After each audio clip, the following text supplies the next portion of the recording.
देखिए दिखा दे, देखिए यहाँ पर ये पूरा ब्लड आप देख पाएंगे। ये वो सारी जगह हैं जहाँ पर कत्ल किया गया। एक कत्ल यहाँ, एक यहाँ और एक व्यक्ति का कत्ल यहाँ पर किया गया है। जो महिला मेरी मम्मी थी, बड़े पापा, बड़ी मम्मी, एक तरफा ही था। हाँ, प्यार में उसको सनक सवार थी। हाँ, लड़की के पीछे पड़ा था हाथ धो। हाँ, तभी उसका हाई स्कूल का पेपर भी हम लोग नहीं देने दिए। हमको जाओ मत दो। बोली तो हमका महाजन का तब नहीं बोली। नमस्कार दोस्तों, दर्शक न्यूज़ 24 में आप सब लोगों का बहुत बहुत स्वागत है। अब इस वक्त हमारी मौजूदगी प्रयागराज की मेजा थाना क्षेत्र के अंतर्गत आने वाले ग्राम पंचायत नींबी का एक छोटा सा मजरा लगता है कुकुर कटवा, जहां पर इस वक्त हम मौजूद हैं। दोस्तों बताते चलिए कि बीती रात घर के बाहर सो रहे इसी परिवार के 3 व्यक्तियों का बड़ी ही बेरहमी से कत्ल कर दिया जाता है। जैसी खबर प्रकाश में आती है पूरे क्षेत्र में हड़कंप मच जाता है, सनसनी मच जाती है। और आपसे यह भी बताना चाहेंगे कि प्रयागराज की अब तक की सबसे बड़ी घटना है, जिसको आरोपी ने बड़ी ही निर्दयता से और बड़ी ही बेखौफ होकर अंजाम दिया है। जिसमें मृतक एक पुरुष होते हैं और उसी परिवार की 2 महिलाएं होती हैं। जैसे खबर सामने आती है उसके बाद पूरे क्षेत्र में सनसनी फैल जाती है। फिलहाल घटना की सूचना मिलते ही मौकाए वारदात पर पुलिस प्रशासन के तमाम आला अधिकारी यहां पर पहुंचते हैं। बॉडी का पंचनामा कर पोस्टमार्टम के लिए भेज देते हैं। लेकिन पीड़ित परिवार के द्वारा बताया ये जा रहा है कि इसी गांव का रहने वाला एक हिमांशु यादव नाम का लड़का है, जो इसी घर की एक प्रिया नाम की लड़की के साथ लगभग 6 से 7 महीने पहले से छेड़खानी करता चला आ रहा है। ज़बरदस्ती उस लड़की पर वो दबाव बनाता था कि तुम मुझसे प्यार करो, तुम मुझसे शादी करो, नहीं तो हम तुम्हें और तुम्हारे घर वालों को जान से मार देंगे। इस प्रकरण को लेकर परिवार वालों के द्वारा यह भी बताया जा रहा है कि इस बात को लेकर जो है गांव के ग्राम प्रधान के समक्ष बैठाकर दोनों परिवार को आमने सामने कर पंचायत बैठाई गई थी, जिसमें सुलह समझौता किया गया था। और साथ ही इस पूरे प्रकरण की लिखित शिकायत भी इन्होंने इससे पूर्व, जब वो आरोपी हिमांशु यादव इस घर की उस लड़की के साथ छेड़खानी किया करता था, तब इन्होंने की थी। लेकिन ग्राम प्रधान के द्वारा प्रशासन को जो है समझा बुझा कर मामले को फिर से शांत करवा दिया जाता था। लेकिन किसी को भी या तनिक भी इल्म नहीं था कि एक दिन यही छोटी सी अनदेखी भारी पड़ जाएगी। हुआ वही जिस बात का डर था। वही आरोपी हिमांशु यादव पूरी तरह से निर्भीक होकर इतनी बड़ी वारदात को अंजाम देता है। शाम के करीब वह इस घर पर आता है। पहले एक विकलांग व्यक्ति होते हैं, जो लड़की है, उनके बड़े पापा होते हैं, निसंतान थे और दोनों पैर से वो दिव्यांग थे। उनके मुंह में कपड़ा ठूंसकर उनके सर पर गहरी चोट पहुंचाकर उनका कत्ल करता है। जैसे उनकी चीख पुकार सुनती हैं तो उनके घर की ही 2 महिलाएं उनके पास आती हैं और उनको बचाने का प्रयास करती हैं। उस आरोपी के द्वारा उन महिलाओं का भी बड़ी बेरहमी से कत्ल कर दिया जाता है।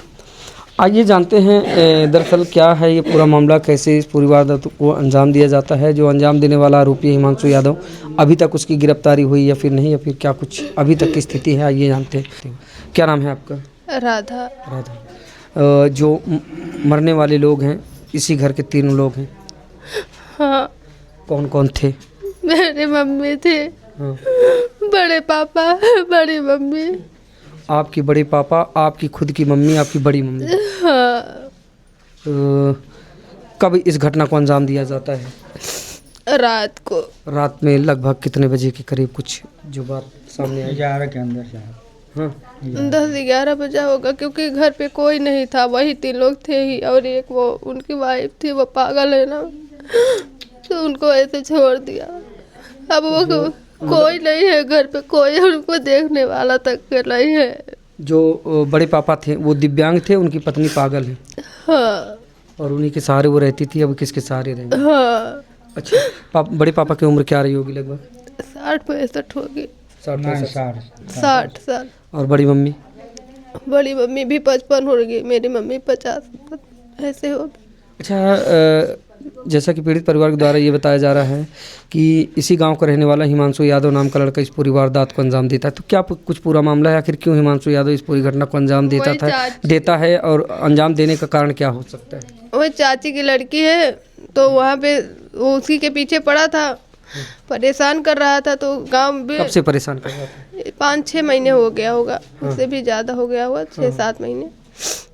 तो मेरे हस्बैंड वकील हैं, वो बोले कि चलो हम वहाँ पे देखेंगे। मेरे दादा है, उनसे कोई बात नहीं करता था, मुझसे सब मतलब कोई उस तरह से नहीं बात कर पाता था, क्योंकि बड़े थे ना, तो वो जो कहते थे वही होता था। तो वो बोले चलो गांव का मामला है, गांव में पूरा पंचायत किए थे 2 बार, तो गांव में ही शांत हो गया था। लेकिन रोज आके यहीं पे परेशान करता था, दादा को भी बुलाओ उसको, नहीं तो किसको बुलाओ? वो मेरी चाची की लड़की को। कहाँ थी वो? ननिहाल भेज दिया गया था ना उसको, करता था सर, तो ये लोग जो है ननिहाल भेज दिए थे उसको। तो वो बोले क्यों बुलाए, वहाँ पे है, बड़ी रहने दो। फिर वही आकर रोज उतना नहीं मार देंगे, अगर नहीं बुलाओगे तो मार देंगे सबको। उसका भाई भी छोटा छोटा, मेरी चाची का लड़का भी अभी छोटे छोटे हैं, और तब वो लोग भी नहीं थे, नहीं तो वो लोग भी मार देते उन लोगों को भी।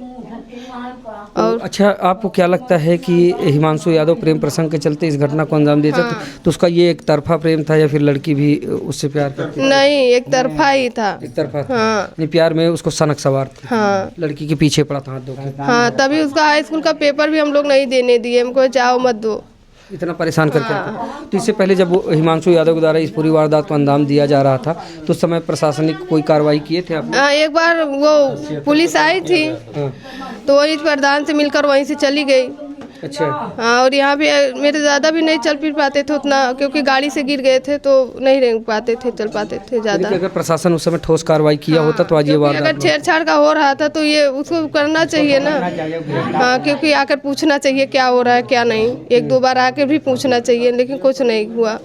अब उसका भी मनोबल बढ़ता गया, क्योंकि मेरे घर में भी कोई नहीं था, यही 3 लोग थे, तो जानता था कोई है नहीं आगे पीछे, इसलिए रात को अगल बगल भी कोई नहीं, बगल का भी वो लोग मिले रहते हैं। आता एक दिन तो मैं आई थी, मेरे सामने आया था, इनका सूबेदार का बेटा है, वो भी साथ में उस लड़के के आया था। क्या लगता है इस पूरी वारदात को अंजाम सिर्फ अकेले हिमांशु यादव दिया है या फिर उसके साथ और लोग? इतनी बुरी तरह से कोई अकेले नहीं मार सकता, नहीं अकेले कोई नहीं मार सकता। इसमें हिमांशु यादव अकेला नहीं, क्यों मेन वही है, उसी का किया कराया, वो भी किया, वही किया ही है, लेकिन सबको मिलकर किया है, लेकर अपने साथ में। आइए, इसी गांव के एक बुजुर्ग व्यक्ति हैं, आइए थोड़ा सा इनसे बातचीत करते हैं। मेरे बड़े दादा वो देखिए, वो पागल है। मृतक है वो भी। आइए दोस्तों, इधर आ जाए, देखिए क्या, इधर आ जाइए, थोड़ा सा बातचीत करेंगे। आ जाइए, इधर आ जाइए, सहयोगी से कहेंगे थोड़ा सा आगे आ जाएं, कुछ तो तथ्य ऐसे। दादी, कल क्या हुआ था रात में? हाँ, रात में कौन आया था घर में? आने हम 5 जन। 5 लोग आए थे? हाँ। आपने देखा था? हाँ। अच्छा, कहाँ गए थे वो? लखान पिलपाने पर। हाँ हाँ, बैठा। घर में आए थे तो वो छत पे चढ़े थे? हाँ, कमरा पर बैठा रहा। कमरा पे बैठे थे? हाँ। अच्छा, कितने लोग थे? 5 लोग। 5 आपने देखा? मारते हुए देखा? हम किसको मार रहे थे वो लोग? हमारा रोटी पोहा है। आप रोटी बनाई हैं? बनवा सब्जी और रोटी। हाँ। वहाँ बैठा रहा। अच्छा, जब मार रहे थे तो आपने देखा? भोला को बुलावा, तब कहा हम भोला को बुलाई हैं आप? हाँ। वो सुने नहीं? तब तक वो मार डाले? नहीं बोली तो हमका बुलावा महाजन का, तब नहीं बोली वो। उस वक्त ये भी घर में मौजूद थे, और अभी देखिए इनके द्वारा जो बताया जा रहा है कि 5 लोग आते हैं। और आइए थोड़ा सा, ये इसी घर के ये एक बुजुर्ग व्यक्ति हैं, आइए इधर आ जाइए, इधर। अच्छा, जब वो लोग आए थे तो कहाँ बैठे थे? हम ही ना है। हाँ। दलाली दुआरे हैं। अच्छा, तो उन्होंने उनका हाथ धर लिए। हाथ धर लिए? तो हम तो नहीं बोल, तो मना मन कहा थी। हाँ। ना तीन पत्ता। हाँ। कहीं हम चोर हो, कह रहे हम चोर हैं? हाँ, हम कहाँ चोर हम वो कहीं महाजन सिखाए हैं। हम कहीं ना ले हैं। और किसका हाथ पकड़े थे वो लोग? हम पकड़ हमारा आपका भी हाथ? हमका सोना नाम ना से काटब मारे है हमके बराबर। आपने कहा कि हमारा हाथ तोड़ा नहीं, नहीं तो है काटब। हाँ हाँ कहें तब ये तब हुआ आई ना तब मारे।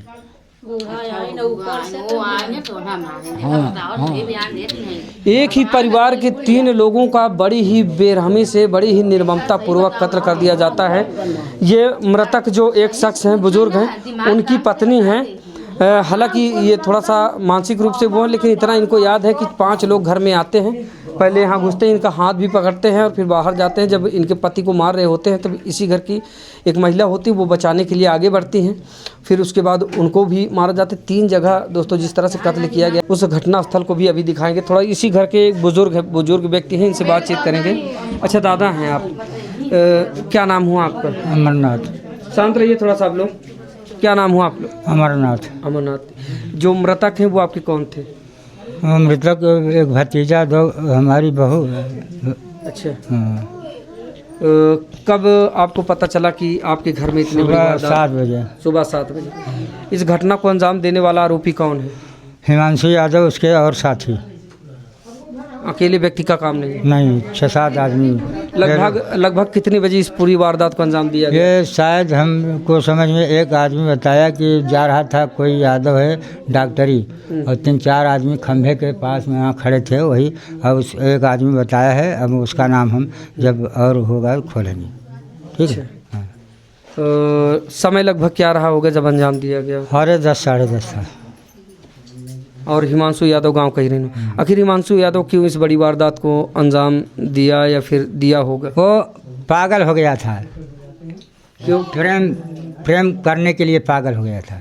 अच्छा। हाँ, हमको भी एक बार ढोकर दबाया, 1 हफ्ता हो गया। हाँ। रात को ढोकर पकड़ा। आपका भी गला पकड़ा हुआ? हाँ, गला पकड़ा था। मैंने प्रधान को मैंने बोला, प्रधान नहीं आया सुना। किस बात को लेकर आपका गला पकड़ा था? इसी के लिए कि हम उसको शादी कराओ। लड़की शादी करो। लड़की कौन लगती है आपकी? वो है, वही हमारे नतनी लगती है। नतनी लगती है? आपके भतीजे की बेटी? हाँ, भतीजे की बेटी जो मर गया। उससे जबरदस्ती शादी करवाने की बात कर रहा था? हाँ। पूरे परिवार से? हाँ। लगभग कितने महीनों से ये सिलसिला चला आ रहा था? 5-6 महीने तो जरूर हो गया। इससे पहले आप लोगों ने प्रशासनिक कार्रवाई की? प्रशासनिक कार्रवाई नहीं किया आप लोग? उसका भाई 1076 पर वो किया। उसके बाद हम प्रशासनिक कार्रवाई के लिए तैयार थे, लेकिन उसके परिवार और हमारे जो मृतक मर गया, बड़ा हमारे भाई का लड़का जो श्यामलाल जो गया, मिट्टी गई है, वो लोग पंचायत पर आ गए, समझे। ग्राम पंचायत गांव के समक्ष 10 आदमियों के साथ पंचायत हुई। लड़का का मामा आया था, वो भी डांटा कहा। और पंचायत में कहा गया था कि ये लड़का अगर दिन में भी उस साइड में दिखाई दे तो जो मिले सब मारो पीटो, समझो। गांव के लोग चाहे जो ऐसा करने पर रात 1 बजे 2 बजे आता था, वहीं गोमती पर बैठ करके और कुर्सी रखे प्रधान की दारू पीता पिलाता था। हाँ, पिला करके दबंगई करता था। हमने मना प्रधान से बोला, प्रधान उस पर एक्शन न लिया। क्या प्रधान का धर्म नहीं है कि 1 बजे रात कोई आए है रोड पर है, वो तुम्हारा क्या लग रहा है? आज ये वारदात हो गई। हाँ, हम भी बाहर सोते हैं, तो एकदम रास्ते पर है, तो खेते में अड़गुड़े हैं, वहाँ तो चाहे जब मार सकते हैं। हाँ, अभी भी डर का माहौल है? डर का माहौल है। हमें शासन या तो यहाँ एक पुलिस चौकी बना दी जाए। ठीक है। जो आंगनबाड़ी है, जो आंगनबाड़ी प्रधान ने बनवाया है तालाब पाट करके, उस आंगनबाड़ी वहाँ चलेगी नहीं, उसी में पुलिस चौकी कर दी जाए। ठीक, क्योंकि हम लोगों को खतरा, अब हम लोगों को तो सरेआम, प्रधान भी जब प्रधान आया सुबह, अब ऐसा बोला चला गया। हाँ, सुरक्षा की मांग करते हैं आप? हाँ, सुरक्षा की मांग। अब बुलडोजर उसके मकान पर जितने अपराधी हैं जो बयान करेगा, जब उसके ऊपर मार पड़ेगी सब बताएगा कि कितने कितने थे, सबका बुलडोजर लगना चाहिए। आरोपी की गिरफ्तारी नहीं है? अभी तक गिरफ्तारी नहीं है। उत्तर प्रदेश में योगी की सरकार है और योगी सरकार का फरमान है कि यूपी में अपराध करने वाले अपराधी किसी भी जाति, किसी भी धर्म, किसी भी मजहब के हो, बख्शे नहीं जाएंगे। साथ ही कहना यह है कि जब से यूपी में डबल इंजन की सरकार आई, अपराधी थर थर कांपते हैं। लेकिन आखिर कहाँ गया योगी सरकार का वो खौफ, योगी सरकार के लाइन ऑर्डर का वो खौफ, जब दिन दहाड़े इसी गांव का रहने वाला हिमांशु यादव इतनी बड़ी वारदात को अंजाम देता है कि एक ही परिवार के 3 लोगों का बड़ी ही बेरहमी से कत्ल कर देता है। क्या हिमांशु यादव जैसे आरोपियों को प्रशासन का कोई खौफ नहीं था, या फिर उत्तर प्रदेश सरकार के बनाए गए लॉ एंड ऑर्डर का कोई खौफ नहीं था? दोस्तों, इस घटना के सामने आने के बाद बता दें कि पूरे क्षेत्र में सन्नाटा है और मृतक परिवार का जितना भी पूरा परिवार है पूरा डरा सहमा है। लगातार परिवार की मांग ये है कि अभी भी खतरा टला नहीं है। जिस तरह से हिमांशु यादव ने बेखौफ होकर धमकी देने के बाद इस पूरी वारदात को अंजाम दिया, अभी भी कुछ कहा नहीं जा सकता। वो कभी भी परिवार के किसी भी सदस्य का कत्ल कर सकता है। देखिए, दिखा दे, देखिए यहाँ पर ये पूरा ब्लड आप देख पाएंगे।